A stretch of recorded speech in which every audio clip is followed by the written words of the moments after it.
कारण काल जो विषय झाला त्याच्यासाठी मी कालच निघणार होतो पुण्यासाठी, पण सगळे बोलले की आज आम्ही सगळ्यांना भेटायला येणार होतो, पण आयुक्तांची पण वेळ मिळाली, मी त्यांना पण भेटायला आलो.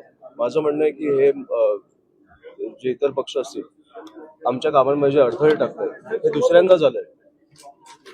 दुसऱ्यांदा झालंय आणि त्याच्यामुळे ते सत्तेत असतील तरी कितीही प्रेशर टाकला तरी फरक पडणार नाही हे दाखवायला मी आज आलो. मी आमच्या मुलांच्या मागे उभा आहे कारण ते उत्तम काम करतात. मला वाटतं युनिट स्थापण्यापेक्षा एक उत्तम कार्यक्रम नाही असू शकत जिकडे तुम्ही विद्यार्थ्यांच्या घरोघरी पोहोचता, त्यांच्या काही अडचण असेल महाविद्यालयात ती तुम्ही सोडवून घेऊ शकता. त्याच्यामध्ये जर येऊन अडथळे टाकलं, तुम्ही बोट घातला तर आम्ही हात घालणार. ऍक्शनला रिॲक्शन ही येणारच. आणि एवढंच मी सांगायला आलोय, आम्हाला कायदा सुव्यवस्था बिघडायची नाहीये, पण कायदा सगळ्यांसाठी समान असला पाहिजे. अमित कार्यकर्ते आपले कार्यकर्ते स्थापन करत होते शाळेमध्ये, परंतु पॅम्पलेट तुम्ही दाखवले, मात्र तुमच्याच विरोधात कार्यकर्त्यांच्या विरोधात गुन्हा दाखल झालेला आहे. कुठेतरी म्हणजे तो ट्रेसपासिंगचा आहे.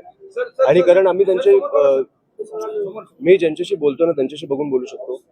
मला माहिती आहे तुम्ही जेवढं आहे तेवढं रेकॉर्ड करा, तुम्ही पुढे या ना थोडं. सर, तुम्ही खरं तर सीपी साहेबांची भेट नाही, मी काल जसं आम्ही त्यांचं ऑफिस बंद केलं, त्याच्या ऑफिसला टाळं लावलं, असं ते बोट घालत बसले तर त्यांचे पुण्यामधले सगळे ऑफिसेस बंद होतील. तसे त्यांचं काम चालू नाहीये. दुसऱ्यांच्या मध्ये येण्यापेक्षा स्वतःचं काहीतरी अस्तित्व निर्माण करावं, एवढीच माझी म्हणून